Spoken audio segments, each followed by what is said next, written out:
Well, hey everyone. I hope you've been having a great day so far. Thanks for joining us for our virtual cooking class. We've got guest chef Lynn Wells of Time Well Spent with us here, and super excited to see what she's going to prepare for us tonight. We are embracing the theme farm to table with all that good summer produce going on right now. So, my name's Kate Watts, and I'm a registered dietitian with Cone Health. If you got any nutrition or food questions, type them in the chat box, and Lynn and I will get to those at the end of the session. But other than that, I'm going to go ahead and hand it over to you, Lynn. Thank you, Kate. It's so good to be with you all again. Welcome to the Cone employees and Sagewell members, of which I am as well, and all the corporate folks out there. Summer, I'll be honest with you, summer is not my favorite season. The only thing I love about summer is this right here, fresh produce from the local farms. And we are so fortunate in North Carolina and in this area to have such great farmers markets and local farms. Just like this morning, I went over to Rudd Farms on High Cone Road and got this great squash and some onions and some other things. Also on Saturday and Wednesday, well, Saturday at Sunset Market Gardens. The address is Reedsville, but it's sort of like near the end of Church Street, if you will, from Greensboro. But they're open Saturday from 9 until noon and on Wednesday from 4 to 6. And then most of you all know about the Sandy Ridge Farmers Market off of Highway 40. That's open 7 days a week. I always like to get there really early. And then I can't help but mention the Greensboro Farmers Curb Market, which is on Lindsay and Yanceyville Street. And that's open also Wednesday and Saturday. They've got a lot of live music there. And this is the time to hit the farmers markets. I think if one thing we got from COVID and the pandemic, it's where our food's coming from. And I have in my business, I have written in my business model to use the best, freshest local ingredients whenever possible and keep the recipe simple so that you can really get the flavor of the vegetable and all the fresh ingredients. So tonight, I'm going to show you two of my favorite recipes. One is a pickled squash. It's not squash pickles, it's a little different, and I'll talk a little bit about that. And then the other one is squash casserole. So I don't know about you, but I grew up with squash casserole, and it was cooked squash to death, and it was a couple of cans of cream of mushroom soup and a bunch of cheese on top, and maybe some ground up Ritz crackers, and then more butter on top of that, and it was delicious. But I'm going to change it up, and I'll usually when I do these cooking demos, there's always a story. Stories and food are just woven into family memories, and one of them is my mom, who was a great cook. Who taught me. My mom was a very creative artist, and many times during the year she would go up to John Campbell Folk School past the Nantahala River and in a town called Brasstown. And if any of you've heard about it, if you've ever been, there are, when you stay on the campus, and there are mountain women. I say mountain women, they're women from the area of the Appalachia and the Blue Ridge that are up there cooking breakfast, lunch, and dinner. And Mom loved their squash casserole whenever she would go up there. And I don't know what she did to get the recipe, but the recipe that she got calls for Bisquick. And I worked a little bit with the recipe, and I really wanted to make it my own, and make it a little healthier, and use an all-purpose flour, unbleached, if you want to, and baking soda. So we're switching out the Bisquick, but the recipe that you've got is really simple. And I've got some cooked, but I wanted to talk about what's different about this recipe is shredding both the squash and the onions. And by shredding it, you don't need to pre-cook the squash. So I like to hand grate. And this is, if you've got a box grater, or this works great. I've had this forever. And I just put this right over the bowl. And it calls for 3 squash. Now these are sort of small. So you sort of can gauge your time. You want about 3 to 4 cups of shredded squash. So I'm just gonna hold this on here and just go back and forth really quick. You could also use zucchini in this recipe. You know, squash and zucchini are the gift that keep on giving. Gosh, I think they're growing on into October. But there's so many things you can do with this, but I like this because it cooks through, the onion and squash cooks through, because there's really, you know, the squash is in such small pieces. Now watch your fingers and your fingernails when you get to the end. I just throw the small piece in there. And of course I wash my hands really well. I'm gonna do another one and then we'll move on. What makes this recipe so great is that you've got the squash, and then you've got a cup of all-purpose flour, 1.5 teaspoons of baking powder. Make sure your baking powder is to date, make sure it's not expired. If it's expired, it will lose its leavening agent, and things won't rise as well. So this is about the size of a dime. I'm just going to throw that in. It won't mess anything up. But I just wanted you to see the texture. And I mean, you've all seen shredded cheese, so it's sort of like that. And then in addition to the flour and the baking powder and the salt and the pepper, you'll add just 3 tablespoons of melted butter, and then 5 eggs. And 5 eggs, it's a lot. Now this isn't all the squash you would have, but I just want to do this as a demonstration. But what you're going to end up with is, after it's all baked together, and just a cup of cheese. When it's all baked together, the consistency is going to sort of be like a souffle. It won't rise up on the edges, but it will get, well, let me show you. It will get nice brown around the edges, and it's really set. There's no jiggle in the middle. And then probably one of my favorite dinners, you know, that friends, and when I meet people for the first time, they you know, hear I'm a chef, and I'm like, you know, I kind of play it down because they think that I eat fancy all the time. I don't. I'm cooking all day for clients, but when it comes to myself, I've been cooking healthy food all day. And you know the story about the shoe cobbler's kids never had shoes. You know, you hear chefs of having Pop-Tarts or cereal or goldfish for dinner. It's the truth. But one of my favorite dinners is vegetable dinner in the summertime. So I've got on a plate here, I've got a couple of nice slices of Cherokee purple tomato. Any tomato is fine, but they're so plentiful now. And then your classic cucumbers and onion in apple cider vinegar. And then I'm going to move some things around, and hopefully you'll be able to see. And I'll come around and show this up close to the camera. But you'll see this is really, you could cut this in wedges.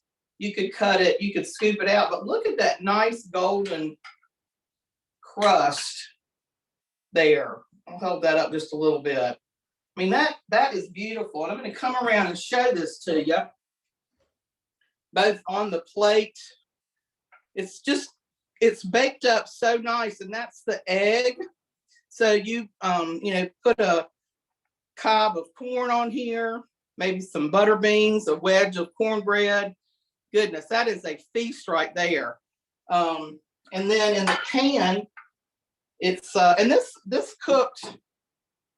I mean, you can see it's just set really nice, but it's still very moist. There's plenty of cheese in there, but I love this edge and how crispy it gets. And that's all from shredding the cheese, shredding the squash with the onions, and then having shredded cheese to go in that. So hopefully y'all are going to the farmer's market and getting some things. I also hear a lot of from people that, oh, it looks so great, the farmer's market, and then I get it home and I don't know what to do with it. Well, just use it up. You don't have to do anything to it. I can't tell you how many tomato sandwiches I've had, you know, as dinner. Or I'll make a vegetable sandwich with cucumber. I'll cut some squash super thin and maybe saute some mushrooms and just pile on all the vegetables on some toasted rye or something. And it's just with or without cheese. It's just so good. Again, another memory I had, we had frozen broccoli florets. We had frozen, Brussels sprouts. We had, and that of course went with the frozen fish sticks. I mean, I'm going way back, but this is the time to really load up on your vegetables. And I'll tell you another thing to get your protein in is, pinto beans with some onions, some squash casserole with that, and maybe some cucumbers or sliced tomato. That's another great dinner. And you've got getting more protein in with the pintos. So, I mean, easy as pie is the squash casserole. Again, it doesn't take any time to put it together. And then it's about 45 minutes in the oven at 350. And I would, serve it hot, but it also stores well in the refrigerator.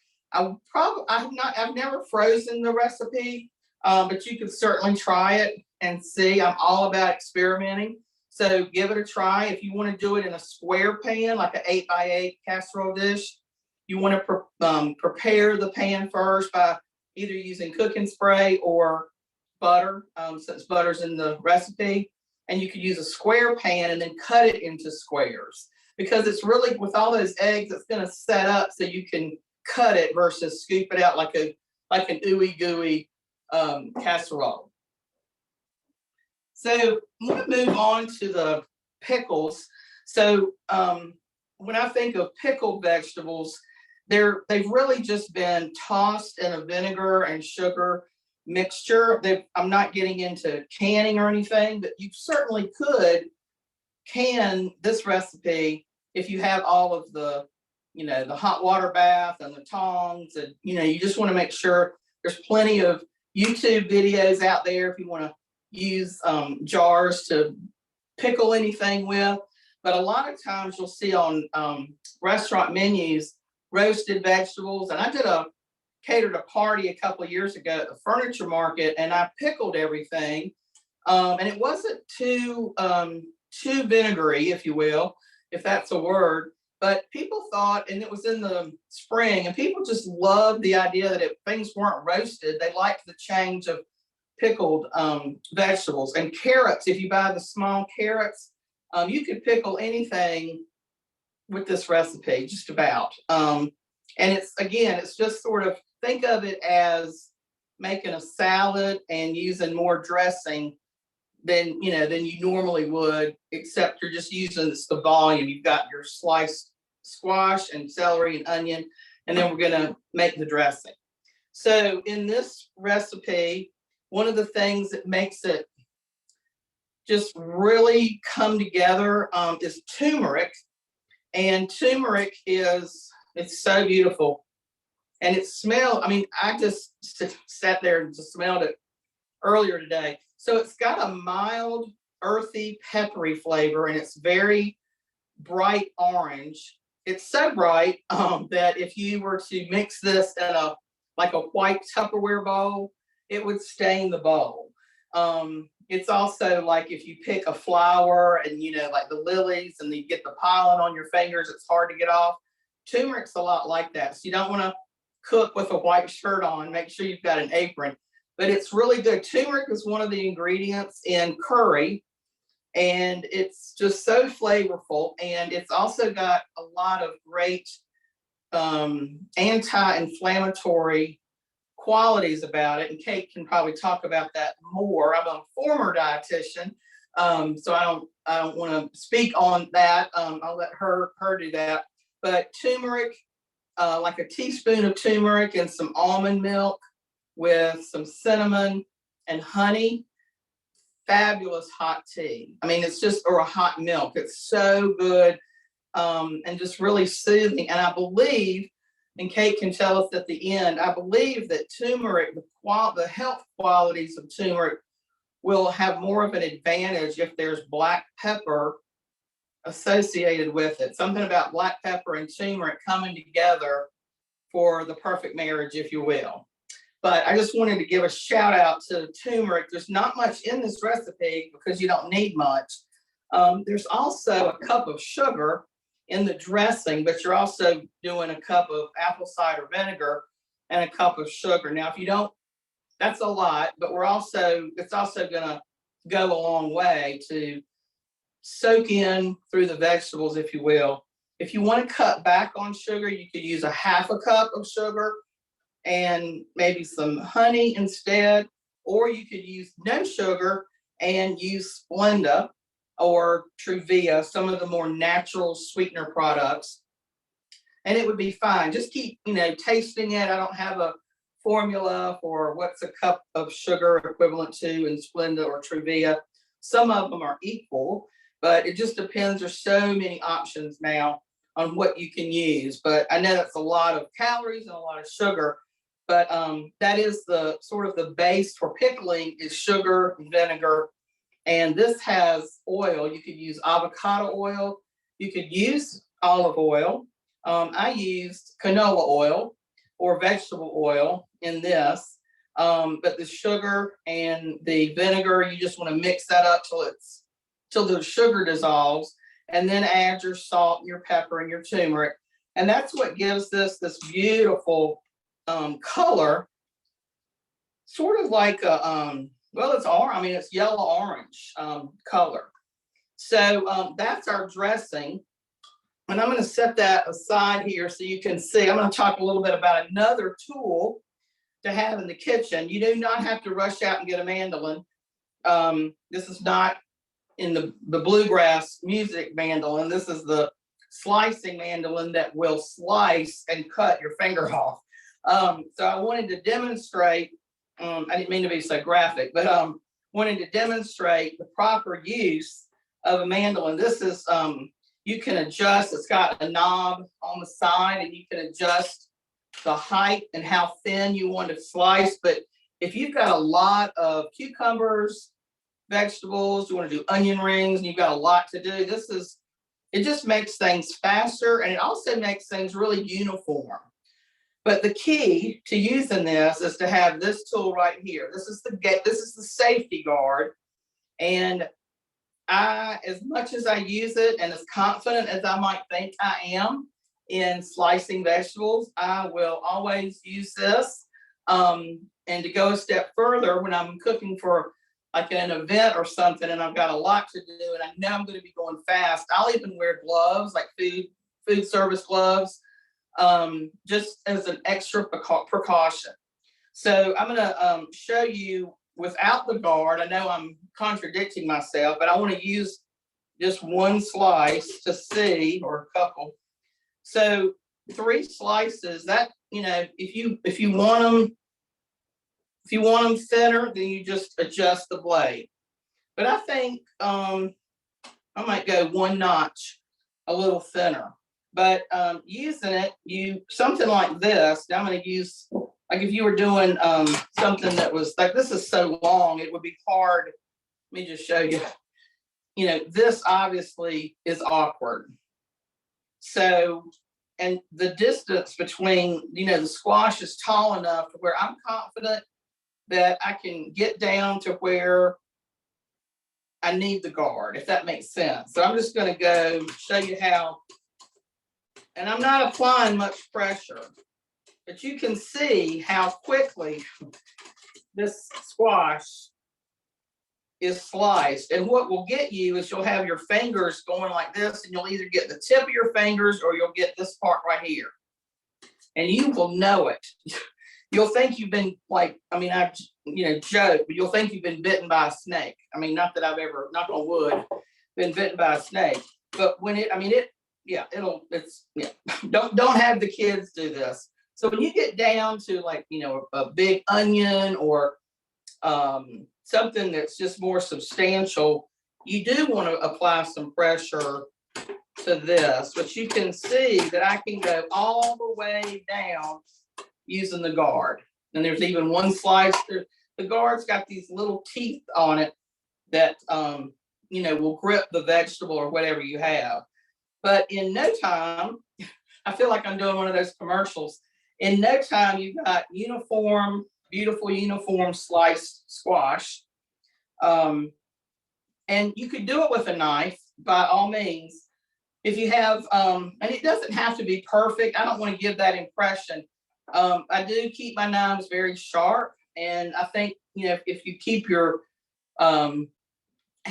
your fingers tucked in while you're slicing and just move your fingers back, you can get a pretty good uniform slice. But the thing is just keep them uniform and thin enough so that the flavors from the dressing will soak in for a good pickled vegetable. So there's the mandolin. No quiz, but do use the guard. And I even keep, that's one of the few kitchen tools that after it's clean, I will put it back in the box. Or if I'm traveling and I don't want the bulk of the box, I will wrap it, the whole thing, in saran wrap. And then I might put it in like a paper grocery bag, just so, when I'm digging through supplies, it's not a raw blade that catches me. All right, so we've got our celery sliced and we've got our onion sliced. This looks so good. So this is just going to go, you can just pour the dressing right over. I think the recipe says just pour the dressing right over this. If you were serving this as a side dish, you could just put the dressing over it, cover it, refrigerate it for at least an hour, and serve it in a serving bowl. But it also makes a great refrigerator pickled vegetable. So you've probably all seen these jelly, this brand of jelly. I buy the jelly one because it's good. It's jelly, probably not jelly, but jams and preserves. It's delicious, but it also gives me a great gift jar. So, and then of course you can't go wrong with the ball mason jar, glass.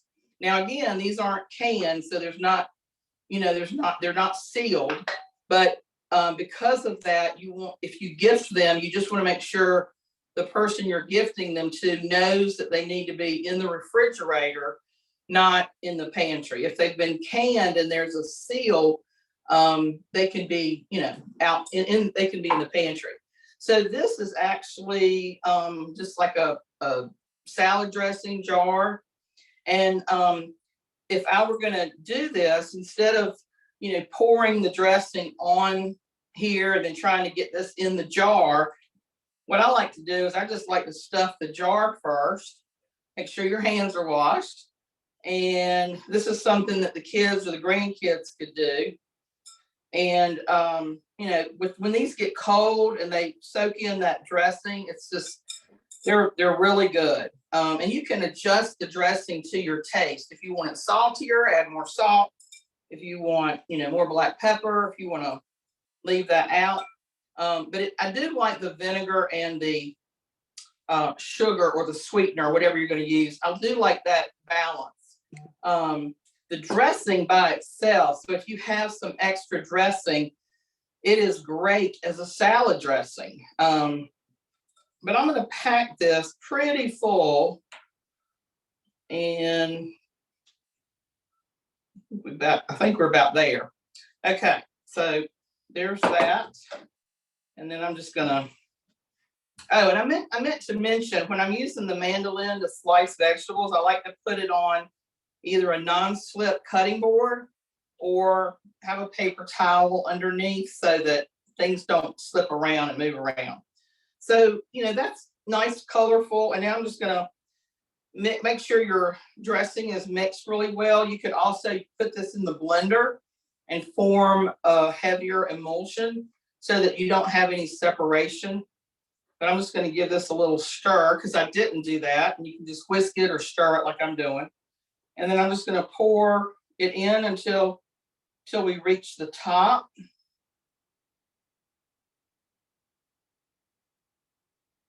And if you have a spill, no problem. This is really taking a lot. It's a pretty big jar. Okay, I think we're about there. You don't want it to be right at the top. This is a little lighter in color than those jars, which is fine. I may have diluted the dressing wanting there to be more in here. But that is in the summertime. Just put your lid on, make sure everything's, sealed, and this would make a great hostess gift. Us Southerners love to take a little hostess gift. If anybody has us over overnight and we're traveling, or just having us over for dinner, this would be a great thing to have. Again, just make sure that the host or the person you're gifting it to knows that these need to go in the refrigerator. And it's always nice to include a recipe card, so you could include that. But in an hour to 3 hours, you've got pickled squash, and even overnight would be even better. So here's 3 ways of packaging that, which I think are all different and all look just lovely. And I am tickled to take your questions or comments if y'all made this or have any other ideas. I love bread and butter pickles, even though these aren't pickles, they're just pickled. But bread and butter, that's kind of what it reminds me of, but the turmeric changes it just a little bit, gives it some color and a little bit different flavor. So let's take your questions. What's on your mind? Thank you, Lynn. That was great. So many good tips. And I love the hostess gift idea. Throw in that Southern charm along with a Southern recipe. We do have a question from Angela. She wanted to know, could you please tell us again the name of the farmer's market that you mentioned that was located with the Reedsville address? Yes. So it's Sunset Market Gardens, and it's David Williams is the owner. David started out at the Farmers Curb Market in Greensboro on Yanceyville and Lindsay, and then he was really smart in that he started an online order system before COVID hit. And I'm pretty sure that there's still online, but it's David Williams, and it's Sunset Market Gardens. They have beautiful produce. They have eggs. They raise their chickens there. He also carries a lot of like local products. Like you can get honey there. You can get Big Spoon nut butters from Durham, which are, I never thought I would spend $11 on nut butter. And I say nut butter because it's not peanut butter, it's cashew butter, almond butter, but they've got these great flavors. And I'm getting off track a little bit, but my point is they've got in their farmer market area, they've got all kinds of things you can buy, coffee. He's even got chicken and beef from another local farmer that he's partnered with. But it's Sunset Market Gardens, and you could Google it. They've got a great social media presence on Facebook, Instagram, and they've been in O. Henry Magazine. They've been in Our State Magazine, and the Rudds have too. Rudd Farm is on High Cone Road. Rudds, people probably know Rudds for many things. One of them is strawberries. But their strawberries are not coming in anymore, sadly. But they've got peaches from the sand hills at Rudd's, and they've got all kinds of fresh vegetables. Great. Thank you so much, Lynn. Sounds like it's definitely worth checking out if you haven't been before. I did want to mention too that we actually have Cone Health has a partnership with Out of the Garden, and they have some mobile farmers markets that come to our on site to Cone Health locations throughout the week. So I put in the chat box a link to our website that has the schedule there. So, and it's for anyone. So whether, definitely it's there for the convenience of our employees who may not always have time to visit a farmer's market during certain hours. But also anyone that's, on our campuses are welcome to shop the mobile markets. They're really fun. They are like you walk into the trailer, they lower the back down, and they've got it set up like an actual market. It's really fun. Yeah, Lynn, you'll have to come out and check it out sometime. I will. The one at Med Center Greensboro for any Sagewell members comes on Wednesday mornings. And I believe it's at 9 o'clock, but I'd have to check the schedule to be sure. So yeah, we love partnering with them, and all the proceeds go back into their nonprofit efforts. So it's a great partnership. That's great. Yeah, definitely worth a trip to see those as well. those mobile markets. We had another comment from Bobby. She or he, not sure, B-O-B-I. I love it. Could go either way. They made a planter with the herbs for a friend's birthday that you did in a previous cooking class. Wonderful, yay. And said it was such a hit. Thanks for that tip, Lynn. And they're going to add the hostess gift pickle idea for their next event. That is great. That is wonderful. Thanks for sharing. I also wanted to mention, be sure to freeze these vegetables. I've got blueberries and strawberries in the freezer. I'm freezing peaches now. In January, you're gonna wish you had some fresh vegetables. Anything can be frozen. Go ahead and make eggplant parmesan and freeze it. Use freezer bags and whatever, but this all can be frozen either raw or just blanched a little bit, but stock up and freeze up. And I just wanted to mention that tip. That's an excellent idea, Lynn. When we freeze foods, it instantly preserves all that nutritious quality. So even if you're eating it in January, if you've frozen it in a nice sealed up container, you're still going to get all that good nutrition. And of course, that delicious flavor that, by then we're probably missing. We have this abundance in the summer, and then come January, February, we're missing those fruits and vegetables. So another thing I wanted to touch on with these recipes, I love the alternative way you've approached the typical squash casserole. I grew up, my dad's mom, we called her Nanny. She made the best squash casserole, and it was exactly like you said. I mean, that squash cooked on the stove all day. It probably wasn't even, we think of like food safety guidelines. It was probably well beyond, because after it cooked, she just let it sit there, just all melt together. And the Ritz crackers on top was key, right? With little pats of butter. So I'm so excited to try this one, because squash casserole really is one of my favorite foods, and also just a special summer food to me. So I can't wait to try that one out. And then with the pickled squash and using the turmeric and the dressing, also excited to try out that dressing just to use for all kinds of things. And I wanted to touch on your comments about turmeric, because absolutely you're correct. It is a really powerful antioxidant, and the antioxidant in the spice is called curcumin, and that's what actually gives it that really bright yellow color. And like Lynn said, like, it is vibrant, y'all, so be careful what you let it touch, because it will stain. But it's beautiful in your dishes and so fun to cook with. However, that antioxidant curcumin, it really is not absorbed in our body very well. And so that's where that combination with black pepper comes in, because if you combine it with black pepper, it increases absorption by almost 2,000%. Ow. Which is insane. So yeah, you always want to cook or combine black pepper whenever you're using turmeric, so you can get that benefit of that, anti-inflammatory. So yeah, thanks for bringing that tip up. So I just wanted to add on to that. I don't see any other food or nutrition questions right now. So I think we can probably wrap it up then. Lynn, thank you so much for sharing with us. You guys all have the recipes, and if you're watching online, the recipes are down in the description below, so you can cook these too. And we look forward to having Lynn back in a few months to do this all again. Thank you.